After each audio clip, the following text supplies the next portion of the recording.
Hey guys, it's Penny here, as you can see in the text. And today I wanted to bring up the topic of teams staying together and a couple reasons why.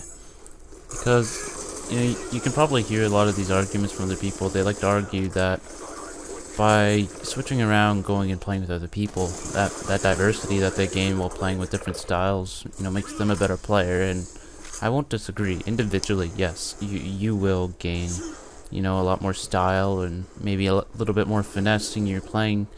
But to be honest, doing things as an individual really doesn't matter in the long term. What matters is, getting four people, because think about it. What's more noticeable, you as an individual or four people, like four individuals working together? If I bring my team of four, is going to be more noticeable than, an individual, right? So, one of the reasons why you should probably want to stick with a team if you ever keep one and not think about leaving them for the, find the resolution. You're gonna need your team's support, and if someone attacks you, if you need support, they have your back. I mean, they're almost considered more than friends if the longer you stay with them. They're people you might know for at least, like, I don't know, 2 to 6 months, honestly. I mean, you gotta think about that, 2 to 6 months. I mean, how many people will you normally on Xbox play with every day for 2 to 6 months? A lot of emotion goes into it, a lot of time. They're more than just your regular friends. They are people that are there that long, and it makes that much of a difference. Another reason why, this is more gameplay directed, but, after playing with the exact same people, subconsciously, it will almost feel like you think involuntarily about how to position yourself and how to look for other players. It's kind of a weird feeling. I've noticed it myself a little bit. But let's say, for example, you make a play, you decide to go up top of a building while they're even looking at the radar, someone's going to be below you, and that timing alone is just a subconscious thinking of you playing the exact same map about for the 15th time.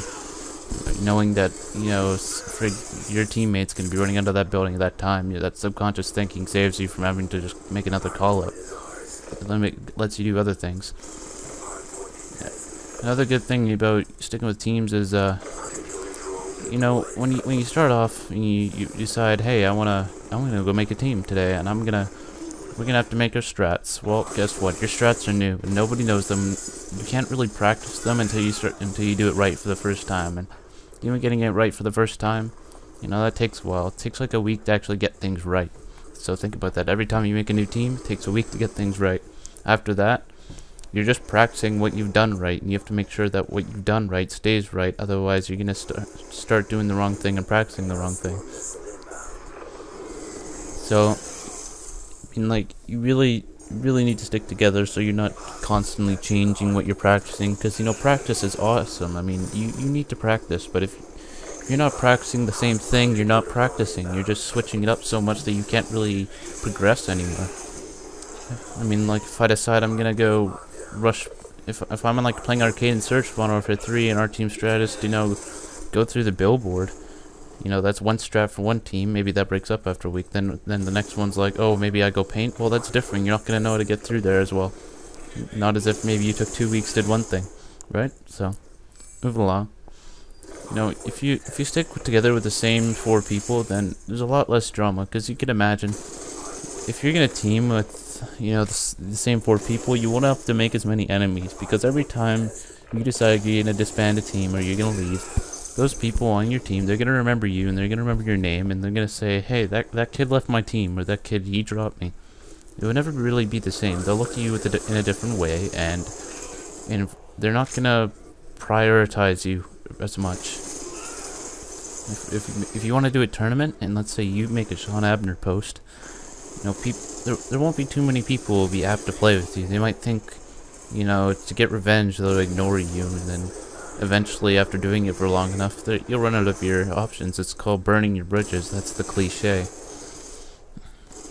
But if you stick with the 4 people, those 4 people, you make friends with them, other people you play with, it's not even making enemies, really. You're just earning respect with other people. You're 4 against their 4. It's more respect than making enemies or pissing someone off. It's much nicer to do. And one of the strongest reasons I think that teams should stick together is the fact that after like a specific amount of time, but more longer, like 6 months, you begin to making a bunch of achievements in history. You can bring back things like 2 months ago, you remember playing Team Reckless on Game Battle Search, and maybe you came really, really close to beating him. I mean, like, you can bring back matches like this. These opportunities will come by, but they'll be with the same team. It won't be segregated as much as, if you were to be hopping around from one team to another. So, sticking together with your achievements and your histories, I mean, like, you could even write that down. Let's say you want a sponsorship. Well, here you go. This is my achievements and my history. This is what I've done over the last 8 months. It looks a lot better than saying, oh, I got first in a GB ladder, and I held that for the winter season. Well, I mean, honestly, that doesn't really mean too much. I mean, if you have an achievements and histories list, let's say February you won like an ICN tournament, and then that was one of your highlights, and then you move on. Let's say you go in and you beat Optic Gaming in one map.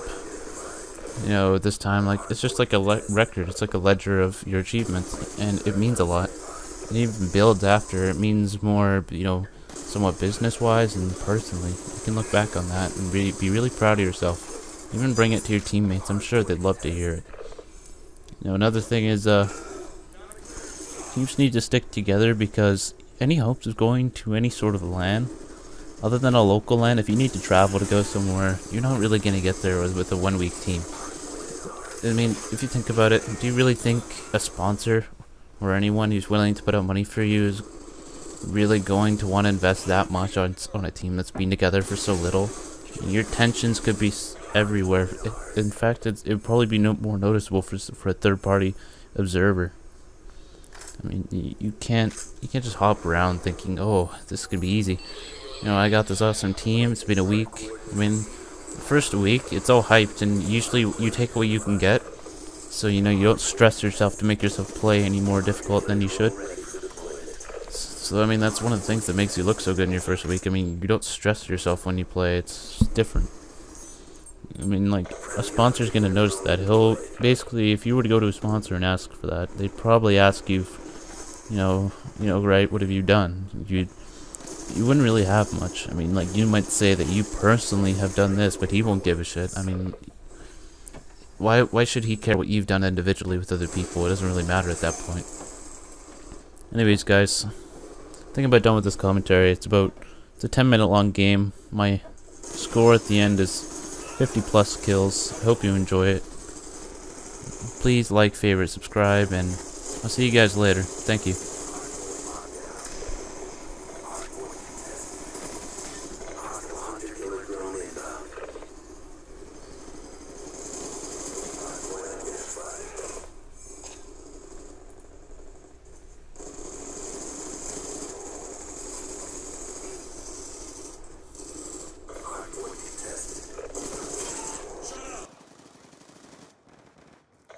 Is ours. Hardpoint contested. Hunter-killer drone deployed. Hunter-killer drone ready for deployment. Hunter-killer drone deployed. Our sensor has captured your Lightning strike coordinates received inbound. good effects. 1 kill. Hardpoint is ours. Hardpoint contested. We're winning this fight. Wanna get paid? Move it! Hardpoint contested.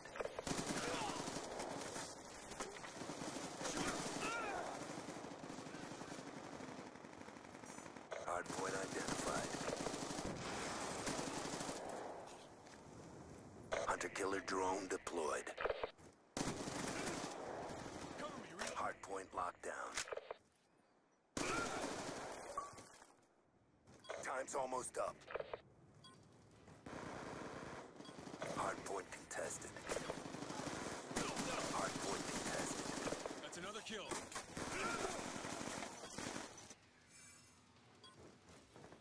Lightning strike coordinates received inbound.